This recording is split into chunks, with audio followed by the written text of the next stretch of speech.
A paz do Senhor Jesus, meus amados irmãos e ouvintes do nosso canal. É com muita alegria de estar aqui novamente, dedicando este tempo junto com cada um, aprendendo mais sobre a palavra do Senhor. Aqui quem vos fala é o Diácono Rafael, dirigente de nossa igreja Brasil para Cristo, na cidade de Serra Bonita, Minas Gerais. E assim, meus irmãos, agradeço novamente ao nosso Senhor Jesus Cristo por essa oportunidade, ao nosso pastor Gideon Júnior e à nossa pastora presidente Luíde Ramos por mais esta rica oportunidade. Assim, meus irmãos, continuaremos o nosso estudo no capítulo 23 sobre estas festas solenes. A partir do versículo 9 ao 14, fala sobre a festa das primícias.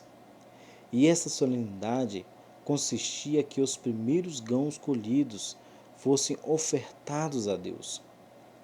Os israelitas, meus irmãos, não poderiam comer a comida de suas colheitas até que tivesse feita uma oferta. Pegava-se o molho das primícias, que era uma parte da primeira colheita de cereais, que pertencia a Deus como uma oferta especial, reconhecendo que a safra foi uma provisão divina. O feixe era erguido e ofertado diante do Senhor. Esta festa só foi realizada quando os filhos de Israel entraram na terra prometida, pois no deserto, durante 40 anos, o povo era nômade e não tinha como plantar ou colher. E assim o Senhor enviava o maná dia após dia para o seu povo.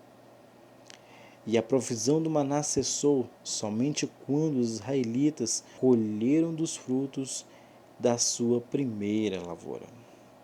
E essa solenidade, meus irmãos, se iniciava no dia 16 do mês de Nissan, no terceiro dia após a Páscoa e do segundo dia após as festas dos pães asmos. Esta era, portanto, uma solenidade que se dá sequência ao plano divino da redenção da humanidade e representava a ressurreição de Cristo como sendo as primícias dos que dormem. A Páscoa, meus irmãos, e os pães asmos falam da morte e o sepultamento de Cristo, mas a festa das primícias é a festa do terceiro dia que ocorre no domingo após a Páscoa. Fala exatamente de sua ressurreição como primogênito dentre os mortos, como vemos em Colossenses 1:18. Deus advertiu que os filhos de Israel não tocassem nada que fosse dele. Sua determinação era que a primeira parte de toda a colheita da farinha e do azeite e do vinho em Canaã deveriam ser separadas e entregue ao sacerdote no lugar que ele determinasse, bem como do primogênito dos filhos, das crias dos animais, da tosquia das ovelhas e dos frutos das árvores. Não porque Deus precisasse de fato deles, mas porque deveriam testar o coração do povo para ver se o amaria mais do que as bênçãos que dele recebesse. Essa solenidade nos faz lembrar que tudo que temos vem de Deus. E quando separamos as nossas primícias, demonstrando gratidão a Deus, do reconhecimento de que Ele quem nos dá graciosamente todas as coisas. Façamos como Moisés, que nas primeiras horas dos dias dedicava em louvor e adoração a Deus. As festas das primícias não poderiam ser realizadas em qualquer lugar, mas somente no lugar em que Deus escolheria, para lhe fazer habitar o seu nome. Deus disse a Moisés que a festa das primícias só poderia ser comandada quando o povo estivesse na terra prometida, pois as primícias só poderiam ser apresentadas ao sacerdote na casa do Senhor, como vemos em Êxodo 34:26. A partir daí, a festa das primícias pôde finalmente ser apresentado na casa do Senhor durante 470 anos. E logo mais que que o templo de Salomão foi erguido e as celebrações só poderiam ser realizadas em Jerusalém. No dia da festa, o pai da família dos filhos de Israel levava um feixe das primícias da cega ao sacerdote que acenava perante o Senhor no templo para que o povo fosse aceito. No dia em que o sacerdote movia o feixe, o povo celebrava com muita alegria. E era oferecido um cordeiro sem defeito de um ano como oferta queimada ao Senhor. 2 quilos de farinha misturado com azeite e 1 litro de vinho como oferta de libação. Todas as coisas são figuras espirituais. A oferta queimada do cordeiro, sem mácula, nos fala da oferta sacrificial do Cordeiro de Deus. O pão da cevada, feito em uma medida de grãos selecionados da colheita, moído em farinha fina e misturada com óleo, representava a igreja ungida pelo óleo do Espírito Santo para se tornar o corpo de Cristo dedicado a Deus. E a oferta de libação de vinho falava da nossa comunhão com Ele pelo sangue derramado na cruz, como vemos em Efésios 1:7 e também em Colossenses, no capítulo 1, no versículo 14. E como havíamos dito, a festa das primícias se cumpre na pessoa de Cristo e na sua revelação espiritual com a igreja. Esta festa ocorria no domingo, no dia da ressurreição de Cristo. Ninguém poderia tocar em nada antes que a oferta das primícias fosse apresentada ao Senhor no templo. João nos mostra que o feixe da cevada movida, no dia imediato ao sábado, fala de Cristo que se apresenta a Deus no domingo da ressurreição para que nós fôssemos aceitos no meio dele. No primeiro dia da semana, onde era comemorado a festa das primícias, Maria Madalena foi ao sepulcro pela manhã e, ao encontrar Cristo ressurreto, queria tocá-lo. Ele, porém, disse: "Não me toques, porque ainda não subi ao Pai." Ao dizer isto, nosso amado Jesus se revela como o feixe da primícia cujos frutos não poderiam ser tocados, enquanto não fosse apresentado maço a Deus no templo. Sendo assim, meus amados, o meu Senhor Jesus, o nosso Senhor Jesus, sendo o feixe que havia sido escolhido da terra e acenado no céu diante do Senhor, no santuário celestial, quando ele ressuscitou no sepulcro e ascendeu ao Pai na manhã de domingo da ressurreição, sendo apresentado no verdadeiro tabernáculo no céu, em seu corpo ressurreto.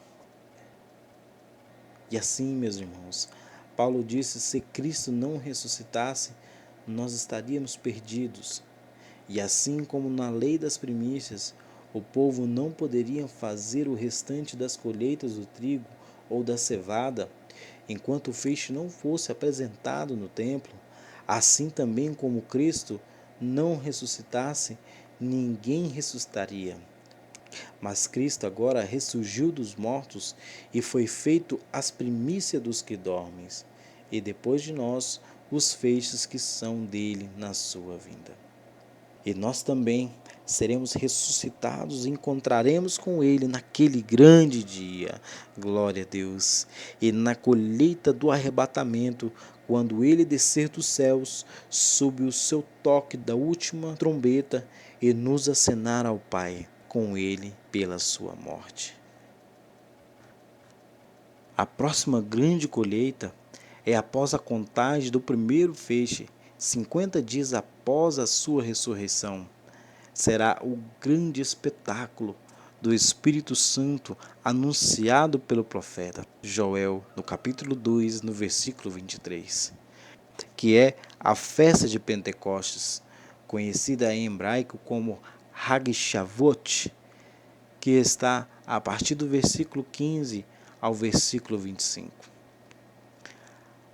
A festa de Pentecostes é uma das festas mais importantes no calendário religioso do povo de Israel, considerada como uma das festas de peregrinação. A Páscoa, Pentecostes e Tabernáculos eram solenidades obrigatórias, e nelas todos os filhos de Israel deveriam subir de ano em ano a Jerusalém para festas que ocorriam sequencialmente entre si, e eram santas convocações de Deus para o seu povo. E durante esse período, ninguém poderia comparecer diante de Deus de mãos vazias. Todo chefe de família deveria reunir os moradores de sua casa e partir rumo a Jerusalém, para ir ao templo e oferecer os dons das colheitas de Deus. A ordem divina em comemoração ao Pentecostes era que todo o povo se alegrasse perante ele.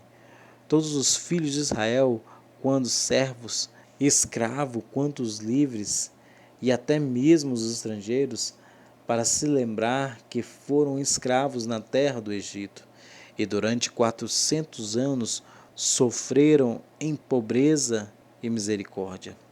Embora não seguimos os ritos judaicos no tocante à festa, semelhantemente deveríamos também comemorar a liberdade conquistada na cruz. Em Cristo nos tornamos livres e no Pentecostes recebemos o Espírito Santo e agora somos convidados a celebrar com grande júbilo a vitória sobre a escravidão do pecado e junto ao nosso Senhor que nos libertou do mundo e nos deu a vida eterna.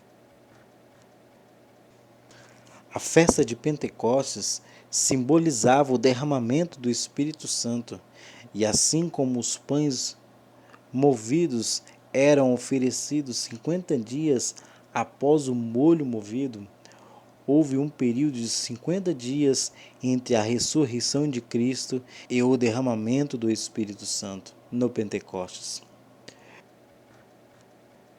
Cristo passou 40 dias na terra, instruindo e ajudando os discípulos. Cristo reforça a importância da solenidade para os discípulos e os instruiu a permanecer na cidade santa e esperar o evento que mudaria suas vidas de uma vez por todas.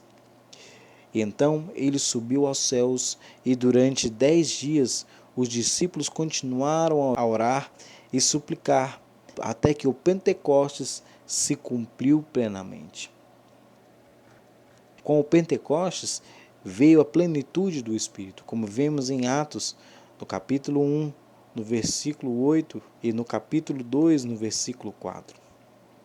No Pentecostes, o trabalho dos discípulos se uniu às de Cristo e o resultado foi glorioso para o céu. Esses 10 dias foram importantes para a igreja, também foram importantes no céu. Quando Cristo subiu às alturas, levou o cativo e o cativeiro e concedeu os dons aos homens, como vemos em Efésios no capítulo 4, 8.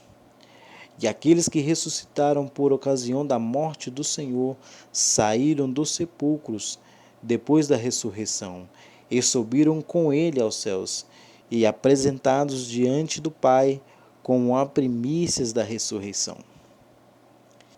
E assim, meus irmãos, a festa de Pentecostes é a quarta e última festa da primavera judaica. E é o prenúncio da grande colheita espiritual que ainda há de vir.